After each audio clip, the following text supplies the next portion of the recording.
আমার জন্য। সো আমার বাবা একজনই, উনি মারা গেছেন, আল্লাহ বেহেশত নসিব করুন। এরপরে আসলে এগুলো আমি আসলে জানি না, হ্যাঁ এগুলো বুঝি না আমি আসলে। সিনেমা করার পরে আপনাকে সিনেমা দেখি নাই, অনেক দর্শকরা আছে একসাথে সিনেমা দেখতে চায়, তো আজকে শাকিব খানের সাথে সিনেমা কেন করা হচ্ছে না আপনার? এই কোশ্চেনটা আমাকে এতবার করে, আমি কি অ্যান্সার দেবো আমি খুঁজে পাই না। দেখা যায় না কেন, এনি টাইম আসলে দেখা যেতে পারে, এটা আসলে up to Shakib and producer and director. যদি ওরকম কোনো গল্প হয় যে আমার আর শাকিবকে দরকার, কারণ আমাদের আগের জুটিগুলো ভালো হয়েছে, জুটির যে ছবিগুলো সবার কাছে খুব ভালো একটা রেসপন্স ছিল, সো ইনশাল্লাহ মেবি দেখা যাবে। আপনাকে সবসময় আমরা দেখি অ্যাকশন ধর্মী সিনেমা আপনি করেন, অ্যাকশন টাইপের সিনেমা আপনি সবসময় করেন, আসলে রোমান্টিক টাইপের সিনেমাতে খুব কমই দেখা যায়।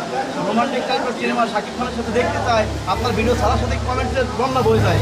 তো আসলে আপনার যারা দর্শক আছে তাদেরকে হয়তো নিরাশ করবেন না আপনি? না অবশ্যই না, আমি তো আর্টিস্ট, আসলে যে কোনো ধরনের গল্পেই আমি কাজ করতে পছন্দ করি।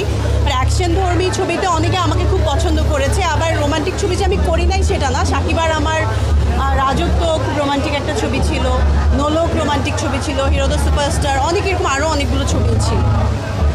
বাংলাদেশে বর্তমান নায়িকার খুব সংকট, প্লাস নায়কেরও সংকট। এখন বর্তমান ইন্ডাস্ট্রির অবস্থা খুবই খারাপ, সিনেমা খুব কম হচ্ছে। আসলে এর কারণটা কি, আমাদের কোন দিক দিয়ে সমস্যা? আগের মতো সিনেমা কেন চলছে না? যারা ভালো আর্টিস্ট আছে ওদেরও তো আসলে কাজের ল্যাকিং আছে, অনেক টেকনিশিয়ানেরও অভাব আছে, তাই না? সো যারা আছে তাদেরকেও তো ঠিকমতো ইউজ করতে পারছে না।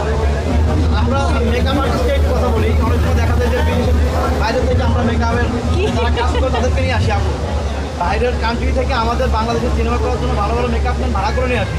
আমাদের দেশেও তো অনেক ভালো মেকআপম্যান আছে, তাদেরকে কেন নেওয়া হয় না? তাদেরকে কি আসলে অবহেলা করা হচ্ছে কিনা? না কেন, আমি তো বলবো যে আমি যে দেশের বাইরে ছবি করতে গেছি, যখনই গেছি আমি আমাদের মনিরকে নিয়েছি, খাইরুলকে নিয়েছি, সেলিম ভাইয়ের সঙ্গে আমি কাজ করেছি। তো আমি সবসময় দেশের কিছু কিছু সময় বাইরের মেকআপ আর্টিস্ট থাকে, বাট মোস্ট অফ দ্য